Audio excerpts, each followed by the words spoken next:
You're listening to Building a Creative Life. I'm Pam Vale, an artist and writer. This podcast is about the small, often overlooked ways creativity shows up in real life, in what we notice and in what we choose to respond to. Here you'll find conversations and reflections shaped by curiosity, not instruction.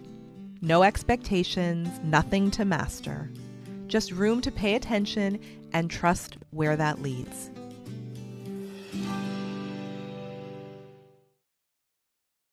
Hello, creative friends.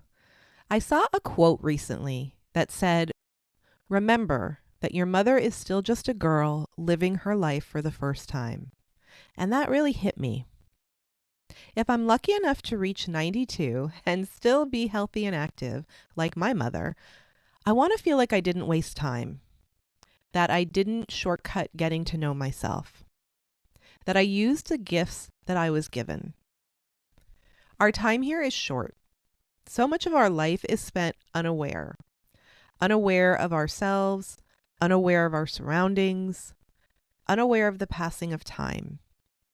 And then something happens and we think, wait a minute, this is not a dress rehearsal. This is our life, our one life. I live a creative life. I believe life itself is the playground for creation. From the rug under my yoga mat, to the candle I light that ties to a meaningful place, to the water bottle I chose because I loved the flowers on the clear glass, to the soft pink blanket with cats that I roll up after yoga. Every decision is a creative expression. Creativity is accessible and it's available. You don't need fancy supplies, you don't need expensive materials, and you don't need formal education. Color with crayons. Doodle with a marker. Create with your food. Dig in your garden. Choose clothing colors that excite you. Arrange your shower products in a way that pleases you. Take a slightly longer route to work because you like what you see. Yes, big art projects are wonderful. Learning new mediums is wonderful. But it doesn't have to be that. And it shouldn't be only that. When people ask what my podcast is about, I say creativity and creative expression. And sometimes that feels not big enough. It sounds like crafts or making things. It sounds small. But it's not small. It's about self-knowledge. It's about vulnerability.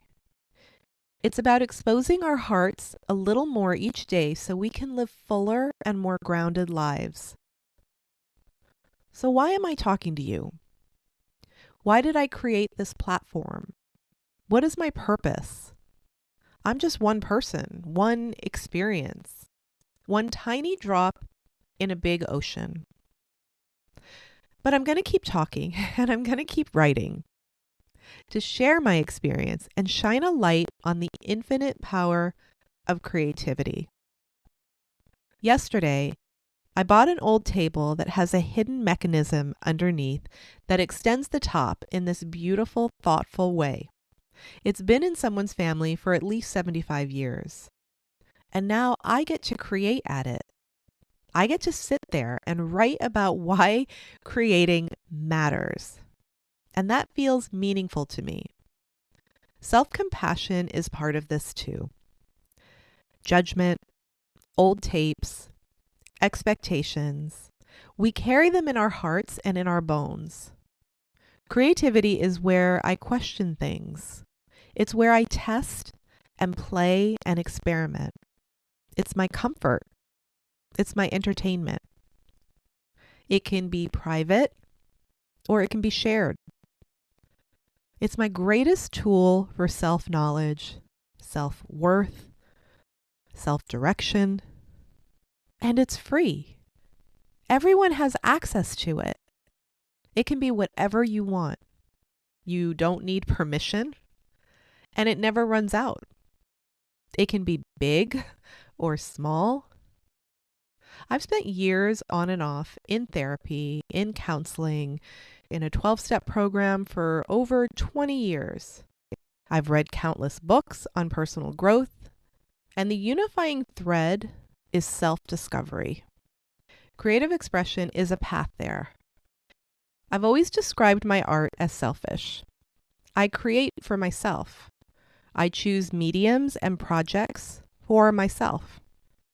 Now I see that it's been part of my process of discovery all along.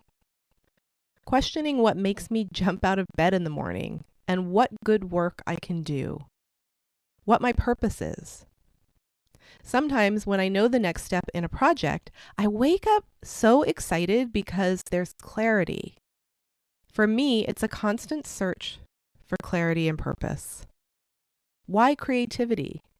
Why should someone care? Because it's constant. It's available whenever you need it. It helps sort feelings, heal from loss, celebrate milestones, and connect with other people. People often tell me they're not creative. I think sometimes they're comparing themselves to me or other artists. I've lived creatively for almost 60 years, and I've been a professional artist for almost 40. But creativity isn't just output, and it's not just a finished product. It's which mug you choose for your coffee. It's writing in a gratitude journal. It's what restaurant you go to, where you travel, what flowers you buy, what color shirt you put on. They say something about you. Your taste, your desires, what lights you up. There's gold hidden in those choices.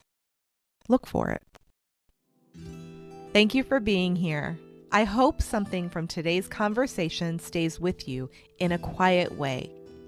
If this episode felt meaningful, you're welcome to follow the podcast or pass it along to someone who might enjoy it. Until next time.